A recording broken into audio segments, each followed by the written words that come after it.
Perfect. So we'll just start that one again. So how did St. Barb influence your life?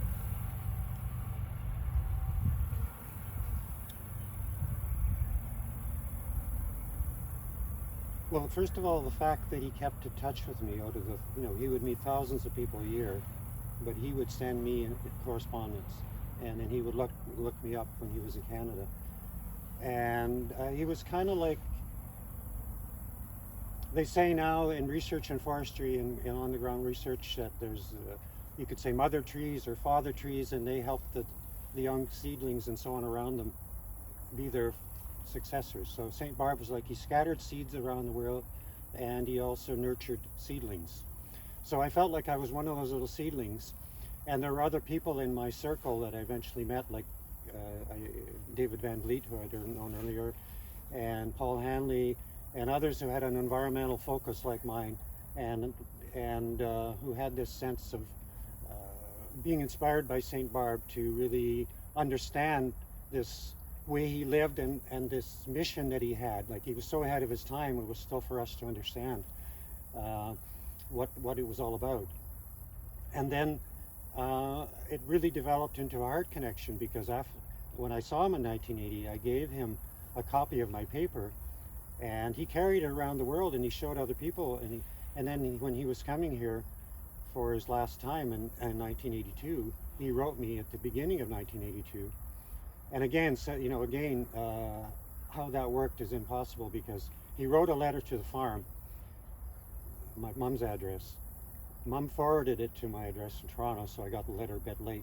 But in the letter he said, would you write a little prospectus on deep ecology? When I come to Saskatoon in May, after I've been in the Redwoods for the dedication of this World Heritage Site, I want to talk to the president about setting up a chair of deep ecology at the University of Saskatchewan.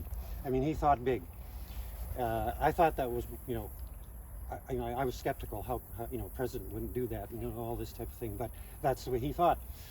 So he just, he just inspired you to think, what you think you can do, you do it. You do your best. And then, as I started writing this paper, I realized that I'm not just writing it for St. Barb. There's something in there for me, like he's teaching me something. And then, in May came along, he sent a postcard. But this time he sent a postcard to my previous address in Toronto, and it was forwarded to me. And in the postcard it said, well, I'm not doing so well health-wise, and I'm resting in California, in Northern California, Oregon, with the Children of the Green Earth.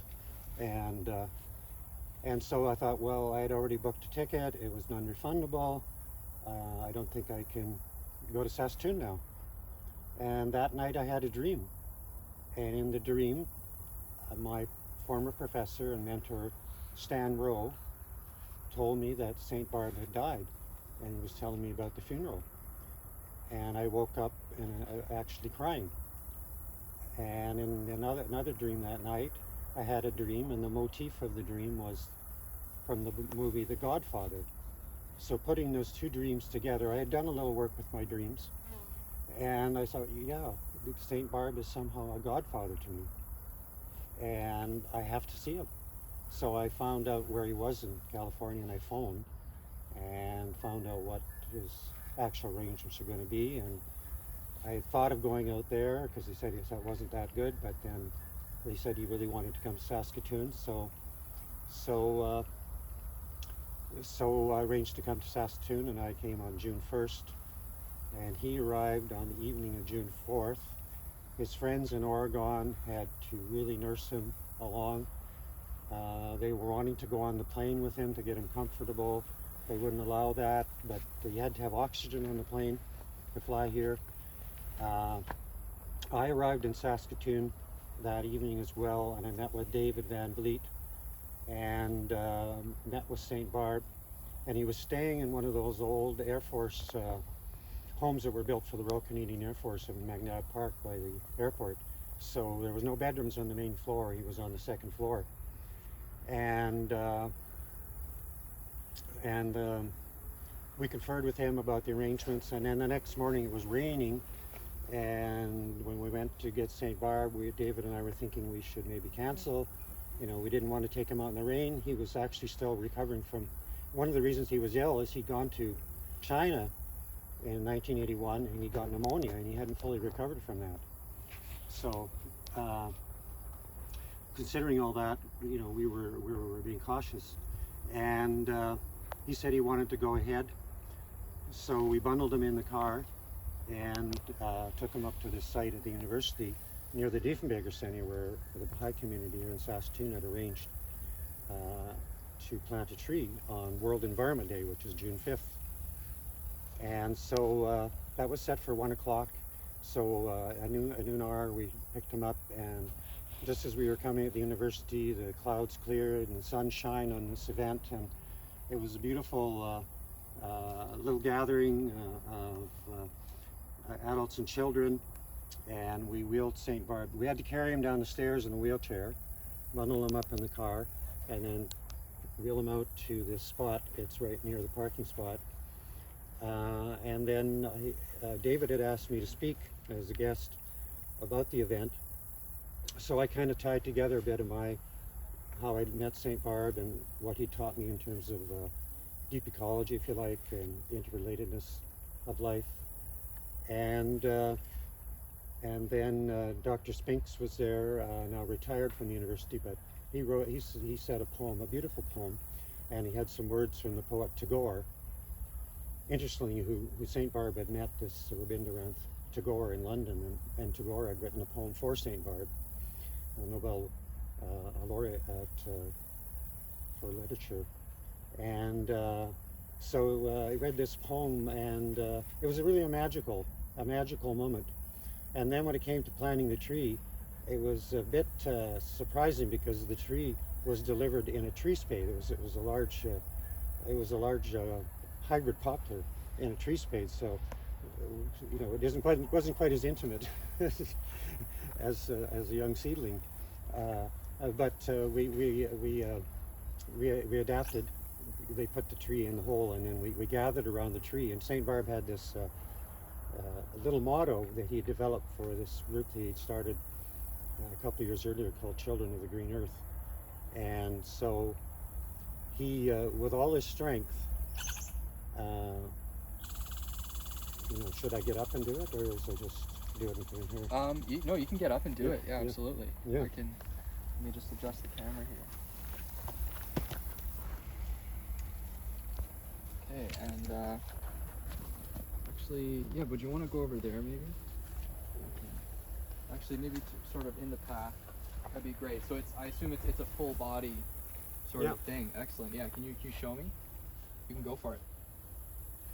St. Barb got up from the wheelchair with all his strength, and he led us in this motto: from our hearts, with our hands, for the earth, all the world together.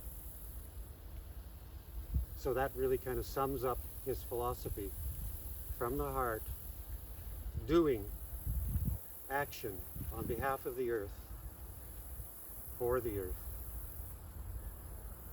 with the vision of the unified human family and planetary whole. So when the children did that, and St. Barb leading us, and the adults, it was just a real special moment. And he had to slump in his wheelchair, and he never got out of his wheelchair after that. We gathered, and we had some refreshments, and people visited with him a little bit, but he was quite slumped in his wheelchair, as you might see from pictures of that day. And then after the event, David and I bundled him up in the car, and we were driving across the University Bridge, and St. Barb said, "If I die in Saskatoon, I want to be buried along the banks of Saskatchewan under a tall tree. If I die in Saskatoon, I want to be buried under a tall tree overlooking the banks of the Saskatchewan." And so that registered for both David and I, because we knew he was very weak. We got him back to his residence, and by that time it was pouring rain. It started to squall when we were going across the bridge.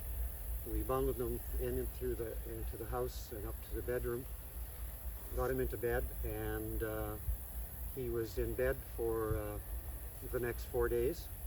But there again, he seconded me to be his secretary. His mind was still active. He had correspondence.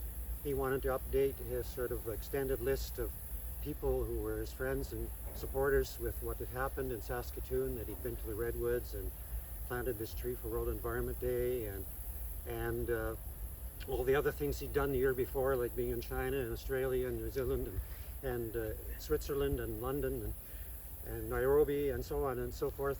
And so then I would write letters, and then that was Saturday. He had this prayer for Tree Sunday. Oh, will you deliver this prayer to some churches? You know, I spoke at the Anglican Church when I was here in 1971. Deliver this prayer for Tree Sunday to the church. And I naively went around and put this prayer in their box, as if the church is going to find this in a Sunday morning and put it in their sermon, you know. So, but I did it because he asked me to. And then, you know, sometimes he was sore from lying in bed, and I would massage his legs and help him to the bathroom, and like, it was just a feeling of love. I felt his love from his heart, and really after that I felt like he was with me.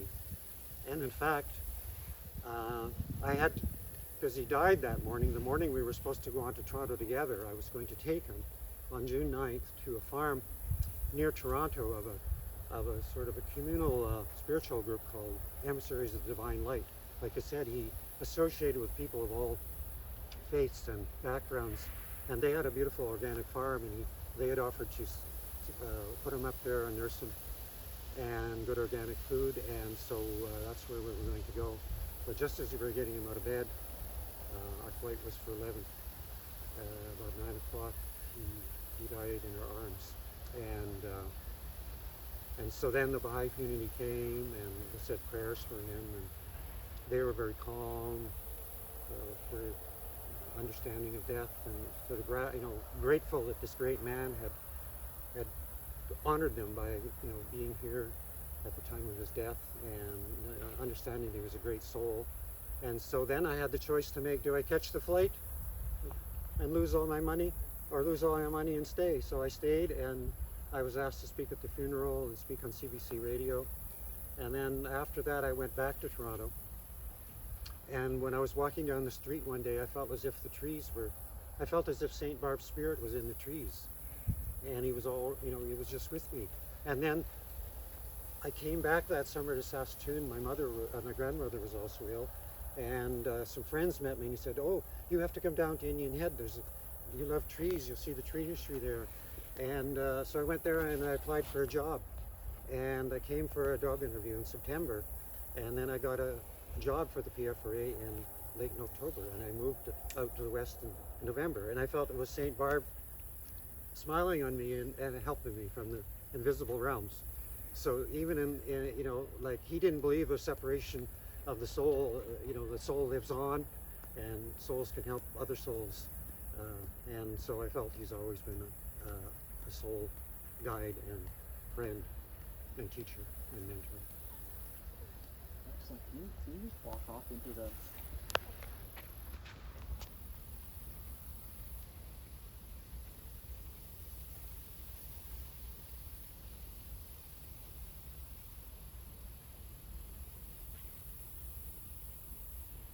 Excellent. Can you come walk back now?